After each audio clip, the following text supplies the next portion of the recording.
중간에 잠깐 안내를 드리면, 제가 지금 이 방송하고 있는 채널은 천메스잖아요. 천메스. 이거는 저희 손중현 수학연구소에서 운영하고 있는 학부모님들께 이제 피드백을 드리고 알릴 건 알리고 하는 목적으로 해서 운영하고 있는 인스타 계정이고요. 그래서 제가 그전에는 제 개인 계정으로 방송을 했었는데, 회사 계정 쪽에서 이제 더 많은 분들이 봐주시고 하셔서 이쪽에서 이제 방송을 하는 거로 변경을 했는데, 그러다 보니까 지금 답변해 주시는 천종현이라는 계정이 있어요. 그 계정은 저희 회사에서 저와 함께 이제 아이들 수학의 피드백이라든가 이런 것들 같이 챙기는 저희 선생님이 제 개인 계정으로 질문해 주시는 부분을 제가 다 답변 드리기가 힘드니까 실시간으로, 그 답변은 요거 사연 소개 다 하고 나서 또 별도로 드릴 거고요. 실시간으로 드릴 수 있는 답변은 따로 해주시고 있습니다. 그리고 안 되는 답변이 있으시면 요거 끝나고 저한테 전달을 또 해주세요. 어떤 질문은 답변을 추가로 좀 해주시는 게 좋을 것 같다. 이런 식으로 그렇게 이해하시고 방송 봐주시면 되겠습니다. 자, 세 번째 사연입니다. 마지막. 현재 7세 예비초입니다. 영상과 사고력 중요하다고 해서 거기에 좀 집중하고 있어요. 4세 때부터 3년간 사고력 방문 수업 했었고요. 사고력 수업을 해서 그런지 왕수학 1학년 1학기 기본은 쉽게 다 풀었고 실력까지 끝냈습니다. 현재 왕수학 1학년 2학기 실력하고 있어요. 사고력 지면은 퀴즈 팩터 하고 있습니다.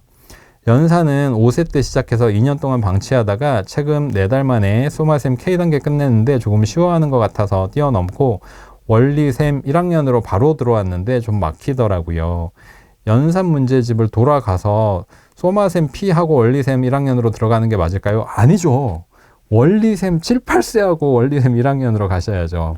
왜냐하면 소마셈 K단계가 좀 쉽다고 느끼신 건 원리셈의 6, 7세 단계도 이제 그 매칭되는 단계인데 비슷한데 1, 2, 3 정도 수준에서 띄어세기를 하는 단계예요. 그러니까 이 단계는 수를 꾸준히 공부했던 아이의 관점에서 보면 그 아이라고 했을 때는 쉬운 게 당연합니다. 근데 막상 1학년 거 보려고 하니까 어렵다라고 하시는 부분은 뭐에 대한 연습이 필요하냐면 가르기 모으기와 덧셈 뺄셈을 원리를 알고 푸는 게 필요합니다. 근데 소마셈도 제가 만들었지만 소마셈은 P단계도 앞부분이 일정 부분 띄어세기로 되어 있어요. 근데 원리셈은 가르기 모으기에 집중하게 되어 있습니다. 근데 공부하는 게 좀 더 수월하면서 기초를 만들게 되어 있어요.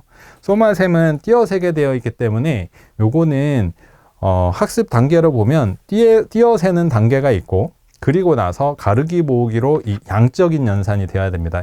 예를 들면 2 더하기 5다 하면 띄어서 셈을 하는 게 아니라 손가락을 쓰는 게 아니라 그죠? 2 더하기 5다 하면 그냥 이렇게 통으로 보이는 거죠. 7.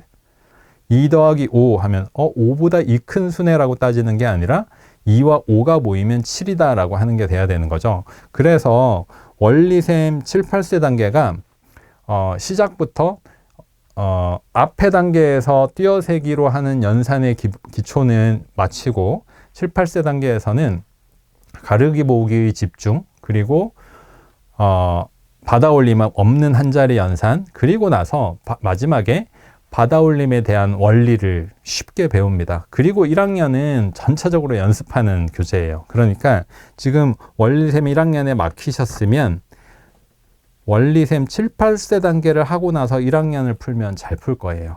네, 잘 풀 거예요. 여기 한 가지 더 팁을 드리면 지금 아이 같은 경우는 그렇지 않을 것 같은데 어머님들 중에 1학년 전후로 또는 7세 1학년 요 시기에 손가락 쓰는 거 가지고 좀 신경 쓰시는 분들이 있으세요. 손가락을 쓰는 건 왜 쓰냐 하면 원리셈 7, 8세 단계에서 6, 7세 단계에서 원리셈 6, 7세 단계에서 순서대로 세면서 연산을 한다고 했잖아요. 이게 수를 다루는 제일 기초예요. 말하자면 12 빼기 1이다 하면 12에서 하나를 빼면 얼마가 되느냐를 생각하는데 이거는 수는 처음에 배울 때 이렇게 리니어하게 일렬로 나열되어 있는 점점 커지는 수, 점점 작아지는 수 이렇게 인식을 하기 때문에 12보다 하나 작은 수를 생각하는 거고 그리고 나서 하나를 거꾸로 생각하는 거죠. 그렇게 세는 소재로 손가락을 사용하는 거예요. 말하자면 2 더하기 5를 한다고 해도 이렇게 2 더하기 5 이렇게 해놓고 아이들은 뭘 해요? 아, 이거 7이네. 안 하잖아요. 처음에는 이러고 나서 이제 하나, 둘, 셋, 넷, 다섯, 여섯, 일곱 이렇게 세잖아요. 이렇게 세는 게 수를 하나씩 카운팅하면서 덧셈 뺄셈을 이해하는 단계에 아직 있기 때문이에요. 그 다음 단계를 해야 되는 게 바로 가르기 모으기입니다. 가르기 모으기는 사실상 외우는 거죠. 2와 5가 이렇게 있으면 이렇게 있는 건 당연히 7이지. 이렇게 그냥 7이 인지되는 거죠. 말하자면 그렇게 공부를 하는 거죠.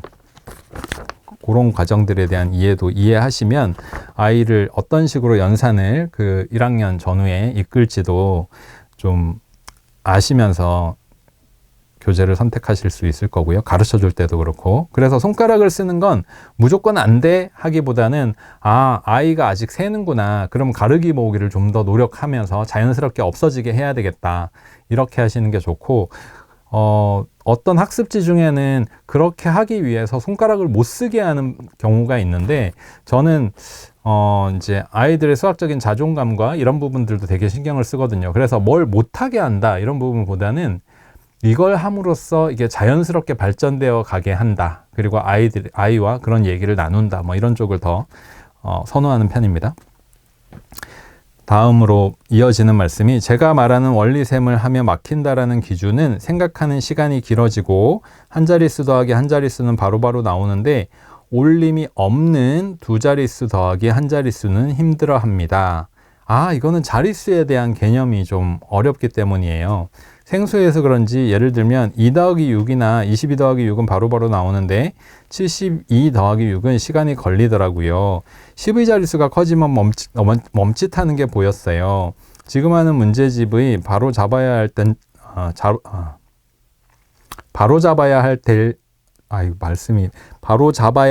점과 저희 아이의 연산 문제집의 길잡이를 좀 알려주세요. 아까 기본적인 개념은 설명을 해드렸고요. 근데 요 마지막 부분을 보니까 100가지의 수에서 10의 자리 수와 1의 자리의 수, 낱개의 수와 10묶음의 수가 덜 이해되어서 그래요.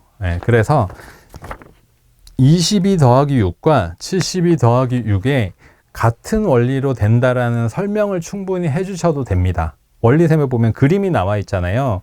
그림을 보고 하는데 아이가 스스로 그림을 보고 하면서 이해가 덜 되어서 그런 부분이 있을 거예요. 그래서 10묶음의 수들은 10묶음의 수들끼리 계산을 하는 거고, 낱개의 수들은 낱개끼리 계산을 하는 거고, 그리고 1학년 2학기 처음에 시작할 때 받아올림 없는, 받아내림 없는 두 자리 끼리의 덧셈이나 두 자리 더하기 한 자리가 나오는데, 이 셈 자체가 교과의 순서에 그대로 따라서 원리셈이 만들어진 거거든요. 그래서 받아올림이 없다면 각 자리별로 계산할 수 있다. 쉽게. 그러니까 10묶음 몇 개, 낱개 몇 개야, 그럼 이 수는 몇 개야 라는 기본 개념에 대한 이해가 부족해서 그렇습니다. 그러면 제가 아까 안내해 드린 원리셈 7, 8세 또는 소마셈 P단계의 문제보다 두 자릿수에 대한 완벽한 이해, 이게 더 우선돼야 되는 부분이겠네요. 조금 변경해서 말씀드려요. 요렇게입니다. 그냥 받아올림 없는 한 자릿수 더하기 한 자릿수는 잘한다고 말씀해 주시니 그렇게 되겠습니다. 실시간으로 궁금한 점에 대해서 답변 드리는 시간을 좀 가져보도록 할게요, 이제.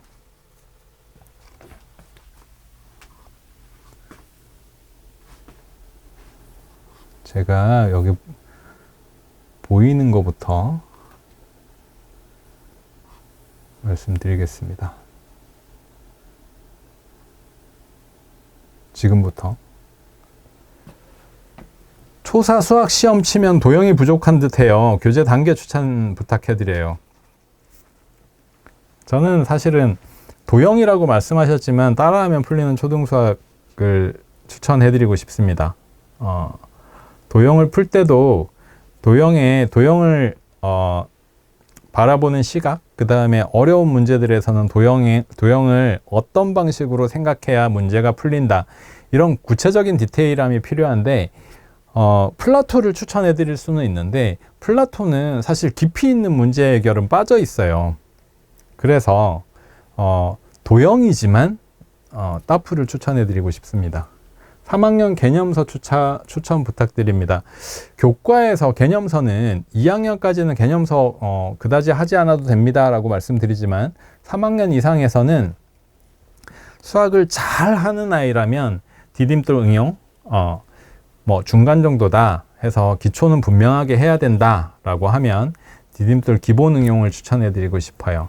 사고력은 몇 학년까지 해야 하나요? 사고력은 교과를 본격적으로 하기 전까지 2학년 정도까지 내지 3학년까지. 근데 이 부분은 모든 학습은 있잖아요. 공식처럼 여기에 끊어야 됩니다 라고 말씀드릴 수는 없어요. 예를 들어 상담해 주시는 내용들 중에 5학년인데 사고력 학원을 잘 다니고 있어요 라고 해도 다니셔도 됩니다 라고 말씀해 드립니다. 왜냐?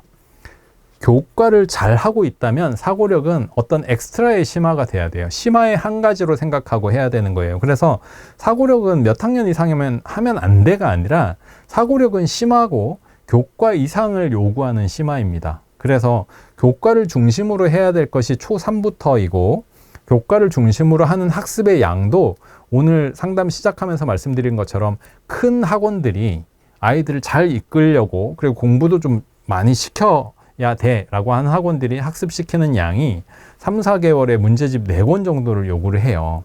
그렇게 보면 그렇게 하고 사고력을 한다 이런 부분, 그 다음에 사고력 학원이다 하면 그 4권 안에 사고력의 양이 차지하겠죠. 그리고 이 사고력의 양은 심화들, 그리고 이 심화들은 많은 문제를 푸는 것보다 이 4권의 양들 중에 어떤 한 부분은 문제를 많이 푼다 보다 생각하고 하는 깊이를 더해주고 좀 천천히 공부하더라도 문제를 덜 풀더라도 이런 것도 한 꼭지를 집어넣는 시기죠. 그래서 사고력은 몇 학년까지다 라기보다는 가정학습으로는 2학년 정도까지가 적절하고 그리고 그 이후부터는 심화의 한 가지로 생각하시고 활용하시든지 아니면 교과에 집중하시든지 선택하면 됩니다 라고 말씀드릴 수 있습니다.